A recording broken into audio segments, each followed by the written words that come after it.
Praise the Lord. இன்னைக்கு டிராயிங்கான Bible வசனம் பார்க்கலாமா? கண்களை திறந்தருளும். 2 ராஜாக்கள் 6வது அதிகாரம் 17வது வசனம்.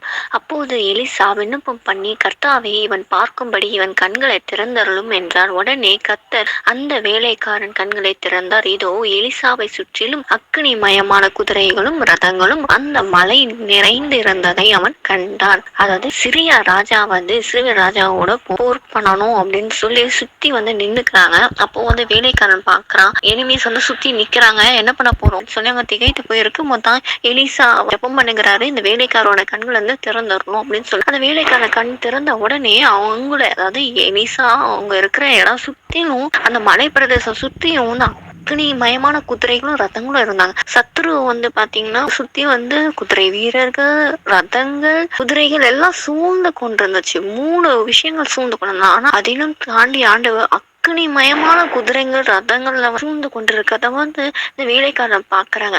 சோ இங்க இந்த முக்கியமான காரணம் ஜபம்.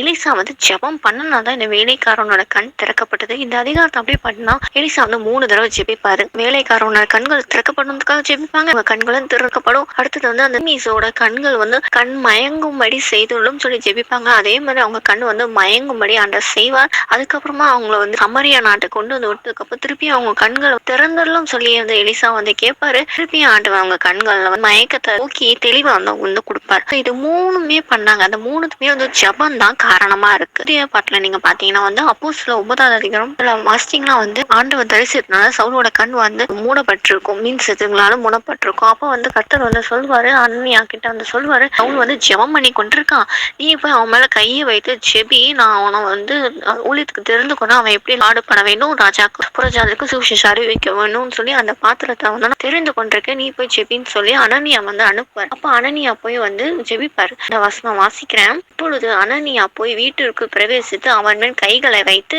சகோதரனாகிய சவுலே, நீ வந்த வழியிலே உனக்கு தரிசனமான இயேசுவாகிய கர்த்தர் நீ பார்வையடையும்படிக்கு பரிசுத்த ஆவியினாலே நிரப்பப்படும்படிக்கு என்னை அனுப்பினார் என்றான். போது அனனியா பவுலோட கண்களை கையை வைத்து ஜெபிக்கிறாங்க, நீ பார்வை அடையணும் அப்படின்னு சொன்னோன்னே அவங்க கண்கள் திறக்கப்படுது, மீன் செதுலாம் கீழே விழுது, அவங்களும் பார்வை ஞானஸ்தானம் பெற்றுக் கொள்கிறாங்க. இங்கேயும் பாருங்க, அனனியா போய் கை வச்சு ஜெபிக்கிறாங்க. ஜெபிச்சனால்தான் கண்கள் திறக்கப்படுது.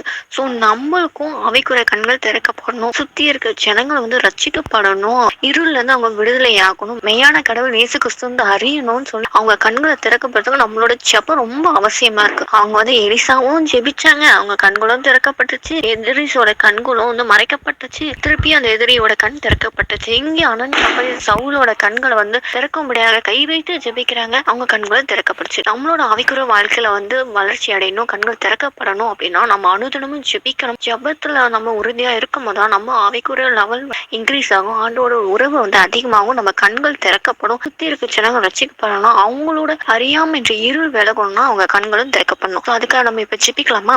இசப்பா, எங்களுக்கு கண்கள் திறக்க முடியாத காரியத்தை கற்றுக் கொடுத்ததுக்காக ஸ்தோத்திரம் ஆண்டவரே. இசப்பா, நாங்களும் ஜெபிக்கணும் ஆண்டவரே, அனுதினமும் ஜெபிக்கணும், உங்களோட உறவுல இருக்கணும், அப்பதான் எங்களோட ஆவிக்குரிய கண்கள் திறக்கப்படுப்பா.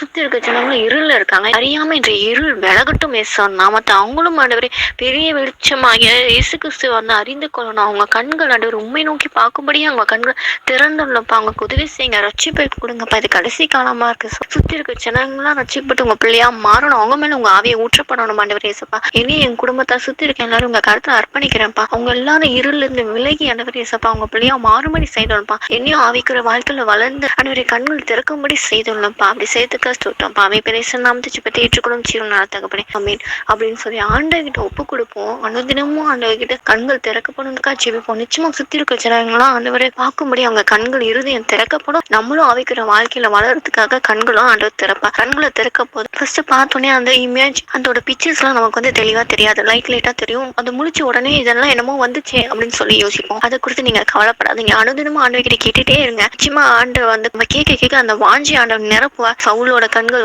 மீன் செதுகள் விழுந்துச்சோ, அதே போல நம்ம கண்ணுல இருக்க அந்த மறைவான செதுகள் விழுந்து ஆண்டவர் தெளிவான தரிசனம் பார்க்கும்படி செய்வார். அதை தெளிவா சுத்தி இருக்க சத்ரு என்ன திட்டம் போடுறான், ஆண்டவர் நம்மளை சுத்தி என்ன பாதுகாப்பு வைத்திருக்காருன்றது ஆண்டவர் தெளிவா நம்ம கண்களை திறந்து காண்பிப்பார். விசுவாசத்தோட கேட்போம், பெற்றுக்கொள்வோம். ஆமீன்.